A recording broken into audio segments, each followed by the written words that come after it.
네, 더불어민주당 원내대변인 김현정입니다. 2차 상법 개정안 통과, 코스피 5천이 한 걸음 더 가까워졌습니다. 오늘 2차 상법 개정안이 통과되었습니다.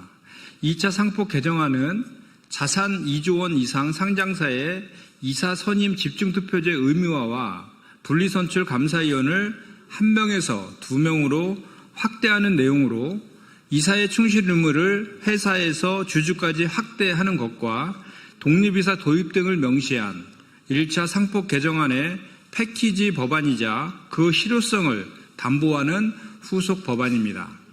그러나 1차 상법 개정안에 찬성했던 국민의힘은 2차 개정에는 반대하며 필리버스터에까지 나섰습니다. 이는 논리 모순이자 자기 부정과 다름없으며 1차 상법 개정안까지 유명무실하게 만들겠다는 속내를 드러낸 것과 다름 아닙니다. 한두 사람을 항상 속일 수는 있고 여러 사람을 한두 번 속일 수는 있을지 모르나 수많은 사람들을 항상 속일 수는 없다. 미국 대통령 링컨의 말입니다. 얄팍한 꼼수로는 한두 사람을 속일 수는 있을지 모르나 결코 1,500만 투자자들까지 속일 수는 없다는 것을 국민의힘은 명심하시기 바랍니다.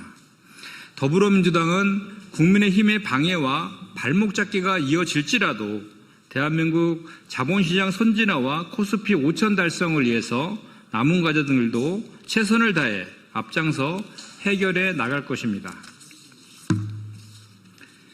대한민국 대통령 자리를 범죄 피난처로 삼으려 한 것인지 내란 공범 한덕수를 철저히 수사해 밝혀야 합니다.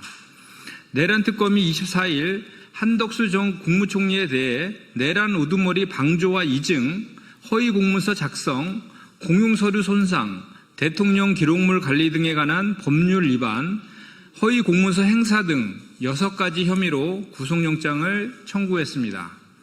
한덕수 전 국무총리의 혐의가 내란 공범이라는 점을 명확히 한 것입니다.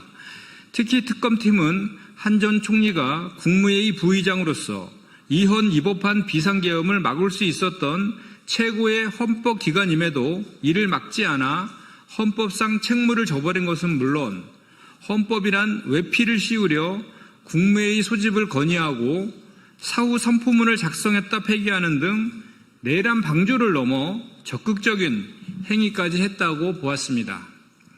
그런데 이런 내란 공범 한덕수가 지난 대선에서 느닷없이 대선 출마를 선언하고 전례를 찾을 수 없는 후보 교체까지 시도했습니다. 비록 미수에 그쳤으나 막무가내식 후보 교체의 이유는 이제 명확해지고 있습니다. 나라와 국민을 위해서가 아닌 오직 내란범 한덕수의 죄를 피하고자 대한민국 대통령의 자리를 피난처로 삼고자 한 것입니다. 특히 지난 20일 16시간에 걸친 특검 조사 뒤 쏟아진 무수한 질문 세례 속에서도 묵묵부답이었던 한 총리를 뒤돌아보게 한 질문은 대선 출마하려고 하신 게 혹시 특검 조사를 피하려고 하신 겁니까? 라는 말이었습니다. 도둑이 재발절인 꼴을 스스로 내보인 것입니다. 국정안정의 책무를 져버리고 혼란과 불안을 일으킨 내란범 혐의자가 대통령 후보로 나서려 했다니 그 뻔뻔함과 무도함에 기가 막힐 뿐입니다. 섬겨야 할 국민을 배신하고 국가를 혼란에 빠뜨린 한덕수에게 반드시 엄정한 법의 심판이 내려져야 할 것입니다. 이상입니다.